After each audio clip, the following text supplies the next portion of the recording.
നമ്മൾ ഉപയോഗമില്ലാതെ കളയുന്ന ഒരു ഉഗ്രൻ സാധനമായിട്ട് നമുക്കൊരു തോരൻ ഉണ്ടാക്കിയാലോ. അത് നമ്മുടെ ഏത്തക്കായ തോരനാണ്. ഏത്തക്കായയുടെ തൊലി കൊണ്ടുള്ള തോരൻ. അപ്പം നമ്മളതിൻ്റെ തൊലി വൃത്തിയാക്കിയിട്ട് ചെറുതായിട്ട് അരിഞ്ഞെടുക്കുക. നമ്മൾ സാധാരണ തോരനുള്ള സാധനങ്ങളാണ് ജീരകം, വെളുത്തുള്ളി, മഞ്ഞൾ, മുളക് പൊടി, തേങ്ങ. പിന്നെ അതിന് മുൻപായിട്ട് നമ്മൾ കുറച്ച് വൻപയറോ ചെറുപയറോ പുഴുങ്ങി വയ്ക്കുക. എന്നിട്ട് നമ്മൾ ചട്ടി അടുപ്പത്ത് വെച്ച് കുറച്ച് വെളിച്ചെണ്ണ അധികം വേണേ മറ്റുള്ളതിനെ അപേക്ഷിച്ച്. അപ്പം നമ്മൾ മുളക് മാത്രം ഇട്ട്, കടുകും മുളകും മാത്രം ഇടുക. കറിവേപ്പില ഉണ്ടെങ്കിൽ ഇടണം.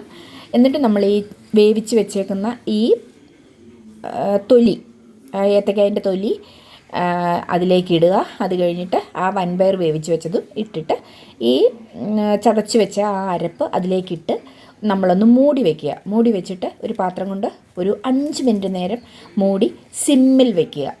സിമ്മിലത് മൂടി വയ്ക്കുക. എന്നിട്ട് ആവശ്യത്തിന് ഉപ്പ് വേണമെങ്കിൽ ഉപ്പ് ചേർക്കുക. ചേർത്തിട്ട് നമ്മൾ അതെടുക്കുക. ഇതുപോലെ നല്ല ഒരു പ്രോട്ടീൻ അടങ്ങിയൊരു തോരൻ എന്ത് രസമാണെന്നറിയാം കഴിക്കാൻ. വെറുതെ ചോറിനകത്ത് ഇളക്കി തിന്നാനായാലും നല്ലതാണ്. ഇഷ്ടമായാൽ കൂടെ കൂട്ടുക.